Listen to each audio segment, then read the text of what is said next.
Well, welcome to another session. I hope you are well. I am going to talk about two topics that I will try and juxtapose. The first is the need for grace, and the second is your reputation and how it precedes and affects your outcomes. Now, within the sphere and area of relationships, we know, like other areas of life, that we need grace. There are times when we need luck. There are times when we need skill, but there are times when we need forgiveness and grace, because we cannot do everything by our strength. And sometimes the battle is not to the swift and the mighty. But let me present it in a way that I think perhaps you might understand. Men and women, unfortunately, offer grace to each other disproportionately. If I took four young women, each of those women, 24, 26, 28 and 30, and I said to each of those women, across the table from you is a man. There are four men. Each of you get to choose and have to pair with a man of the same age on the other side of the table. He is 24, the other is 26, the other 28, and the other 30. But these men are just starting their careers and have not made something of themselves economically in such a manner that makes them outstanding or separates them from the rest of the pack. They will fall, in this particular example, within what we call the median group, both economically and in other ways, socio-economically. Most women are more likely to reject that proposal. The reason being that hypergamy is a factor that plays a huge role in relationships. Women tend to date men of similar economic, socio-economic status or above. They date across horizontally and vertically upwards. What this simply means is a woman wants an equal partner or better. So these women are more likely to say, I don't think this is a good deal. What women are asking for, therefore, is a man who is accomplished. Now, they don't necessarily mind the age, but they want the man to be at a socioeconomic level that far exceeds their socioeconomic level by a significant margin. So what they might be looking for is a man of a similar age, but a man with earning potential or status or achievements 10 years ahead. Now let's pretend that we can grant that wish. And we even assume that the same man of the same age, but earning more, of a higher socioeconomic status, is considered or asked to consider the woman across the table. Let's assume also that this man has a necessity or need to be married. Now, he can meet the woman's resource requirements. The question is then whether she can meet his both sexual, from a beauty perspective, sexual marketplace value requirements, reproductive fertility value requirement, but most importantly, the requirement for a wife. Most likely, the answer would be no. Now, here is where there is a need for grace, because unfortunately, women are less likely to take a man on potential and build with him, and are more likely to want to wait until the finish line and pick the best candidate possible. But the same women, even if they have their resource requirements met, they do not provide an equivalent or comparable value proposition or exchange to the table. For example, you can be attractive and you can be fertile, but it doesn't make you a wife. A wife has to be prepared for marriage. So if the man is looking for marriage, it's not unusual for women to think or to say, well, why don't you choose me first and give me the opportunity to demonstrate that I am a wife? In other words, I want you to choose me on my potential, despite me not willing to choose you on potential. Now you can see that there is a divergence and unfortunately an unequal distribution of grace. Generally speaking, and I think wrongly, men are more likely to give women the benefit of the doubt when choosing them as wives than women are when choosing men as husbands. Remember, a woman chooses a man as a husband purely and primarily from a resource perspective. A man choosing a woman is more likely to say, I'm going to gamble on your potential. I'm going to take a chance. Perhaps I can then help work with you to ensure that you're the best wife for me. Most women are not wives. Most women are simply ladies. There is a huge disconnect between those who are relationship material and those who are wives. Huge. It's a huge gulf. But the point being that women expect to be chosen based on their potential, despite not being ready. But will not extend that gratitude, that grace, that forgiveness to men who are still building and who have potential. Now, this discrepancy and this lack of, you might say, this asymmetry creates a paradox. And the reason there is a paradox is simply because men have more time. A woman has to get the most important decisions from a relationship, familial perspective much earlier than a man. The same man can wait till 40, wait till 50 before he starts a family. A woman doesn't have the same time. So the value proposition a woman has to bring to the negotiation table has to be more superior than what a man has to bring, all things remaining equal. Now recognize I'm talking about the role that time plays in the picture. At 25, he should be able to wait an extra 5 years. At 25, she cannot afford to wait an extra 5 years. So at 25, a woman should be a wife. At 25, a man doesn't have to be a husband or a man because he has time. He hasn't come to his manhood. Now, this was the first part of the conversation. Let me juxtapose it with the other side, which has to do with your reputation. Now, many people within the community who discuss sexual issues and relationship issues and marriage issues and divorce issues and what we call sexual dynamics. You may have heard people talk about he who findeth a wife findeth a good thing and certainly obtains favor with the Lord. There is a number of steps there that are missing. First of all, the supposition and the presupposition that you have to be deserving of that function first before you are found. Because you, by being deserving, you come with the blessing.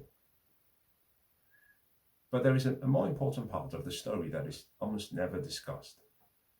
Now, the two parties involved, Ruth and someone called Boaz. Now, the fascinating part of the whole story, in my opinion, is the statement made by Boaz when he meets Naomi. Now, in the session I did yesterday, I talked about the importance of value proposition, the importance of proximity, the importance of a lack of obscurity, the importance of the ability to compete, and the importance of knowing how to retain a person when you have actually found them and met them. The story and the account of the story talks about Ruth being advised to go into the proximity of where she will be seen by the said individual. And while she's there, she should behave in a certain manner. Now, interestingly, there's a part of the conversation that I find fascinating, which is where Boaz finally speaks to Ruth. And he says, the reputation that precedes you, the word on the street, people say that your dedication to your mother-in-law far exceeds the dedication sons offer to their mothers. In other words, he didn't have to judge her as a wife because her actions had demonstrated to the public and to the people around that she was willing to serve even when the circumstances could have dictated a different outlook from her part. Now, the reason I use that story is a simple one. Many people come to the table and they say, take me as I am. And they profess and they make statements, proclamations, bold proclamations of all the things they will do. And this is partly why dating is just about lies, because people present their best self. The only comparable way of knowing what someone will do in a relationship is to look at their past. Now, past performance in investing, we'd say, is no indication of future performance.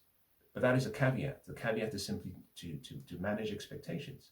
However, in relationships, the best predictor of your performance in the present and in the immediate future is your past performance. Now, we live in a global world. And so people cannot ask your community like we did in the past, because people do not actually stay in one place too often. People move. So here is perhaps an alternative way of understanding the reputation that you have or you've created from your past. In job interviews, when people go for job interviews, one of the questions that an employer would ask is, who did you work for previously? And how was the experience? They allow you to describe the person, and they take into account the way you describe your employer. So for example, it doesn't matter whether you were treated poorly and treated badly. If you walked into an interview and you talk very poorly and badly of your previous employer, whilst you might be right, and whilst there is vindication on your part for the statements you make, what you're signaling to your new employer is that whatever occurs during that relationship, that the employee will share that with the next employer, whether that be issues to do with dynamics, the working dynamics, or perhaps even some of the secrets of the company. But another part of the whole process of interviewing you is that the employer has to do a reference check. And this involves normally going back to your old employer and asking, how did they experience you? How did you work for them? Whether they would recommend you. Now, there are laws in the UK that do not allow, in many ways, you cannot give a bad review. You can just choose not to give a review in a good light, therefore outlining to the people asking for a review what you really think. There are times when people will give an honest review. So you can look at that scenario and say, the working environment is no different from a relationship.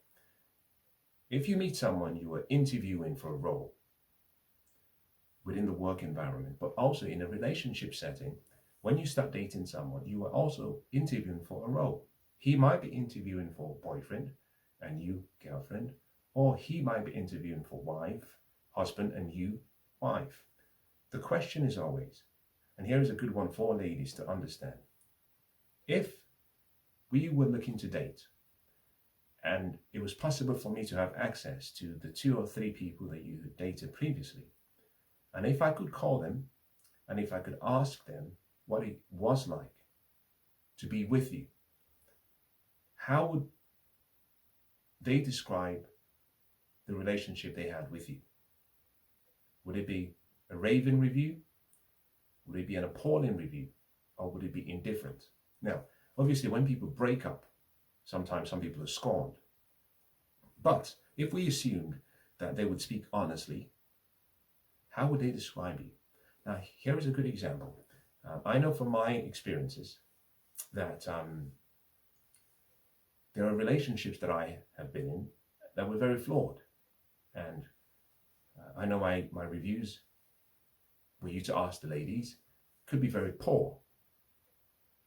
I have to take that because that was the experience I gave. Similarly, I would hope that there have been other experiences whereby people might say more positive things about me. The reality is that in relationships, we do not have that opportunity. So in many ways, people have to apply a margin of safety when they meet you.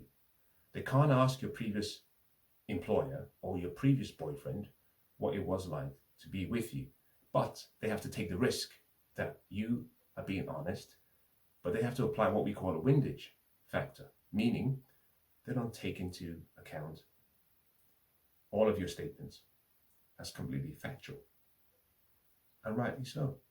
So what they do is simply say, I will make observations. I'll reduce my expectations so that I'm not disappointed. And by reducing their expectations, they allow you grace. That is where grace comes into the picture. So as I close, let me say it in a few sentences. Relationships are supposed to be simple. They can be easy if you understand how to make them work. In addition to that, they require grace, like an oil, something to oil the difficult parts of the engine. And that requires both parties to come in good faith, to come peaceably, and to ensure that there is great communication between both parties. And in my opinion, to have the ability and to entertain the ability to negotiate. You can't have it all. I talk about choices, and we're blessed with the ability to make choices in the West. But our choices come with costs. They come with constraints, they come with consequences, and therefore there must always be a trade-off. There are no solutions. There are only trade-offs. So as you go into your relationships, or as you make plans for new relationships, or as you review your existing relationships, try not to have it all. Make allowances for grace. Be aware of the reputation that precedes you or will follow you. Be aware of the fact that we're all fallible and no one is perfect. And especially for women, and this has been my experience, because men, I tend to find that men are very simple. Women have too high expectations, but also do very little in trying to understand men. And therefore the expectations far outweigh what is realistic. So much so that by the time she finishes her painting of what she expects the man to look like and be, and what he's supposed to provide, the question I often have in my head is this Angel Michael? Or is this Angel Gabriel? Because men we're not usually that great. We're fallible. But if you're willing to tolerate some deviations, if you're willing to focus on your needs more than your wants, and take any extra wants as icing on the cake, you can have a very successful and happy relationship. On the other hand, if you place your want as the most important part of what must be fulfilled, and if you make it seem as though that is a standard that cannot be dropped, unfortunately, you place yourself in a position where you are at a strategic disadvantage, especially if you're not young. You see, when you're young, below 25, the world is your oyster. You can make demands, and the world, generally speaking, will give you what you want within reason. It will take back very quickly if you're selfish. The key word is to avoid being selfish. And let me say that again. The key word is to avoid being selfish. You have to be willing to know when to take your chips off the table. So if you're 25, you can demand a king's ransom. As you approach 27, be careful, because the tides will move very fast. Once you're approaching 30, your expectations have to be reduced, because you start to lose the power that you once had, and the men start to gain the power that they previously once desired. And if you're not willing to come in good faith, and if you're not willing to be considerate and understand that on the other side of the table is a human being, a man, and he has needs, but his needs are not often disproportionate. His needs are simply sometimes, in my opinion, within the margin of the median. He's looking for something attractive. He's looking for something that could work with him and the mission that he has. He's looking for someone who is tolerant and forgiving, with the right temperament, and someone who is not a thorn in his flesh. Men are very simple. And generally speaking, whilst beauty is the first thing that attracts a man, it's not the only thing that keeps a man. You get a man with your beauty, you retain a man, or you attract a man with your beauty, you retain a man with your attitude and your behavior and your mannerisms and your words. Beauty fades. But a woman with a great tongue can control empires and kingdoms. Anyway, now I hope that's been useful, and I look forward to speaking with you in the next session.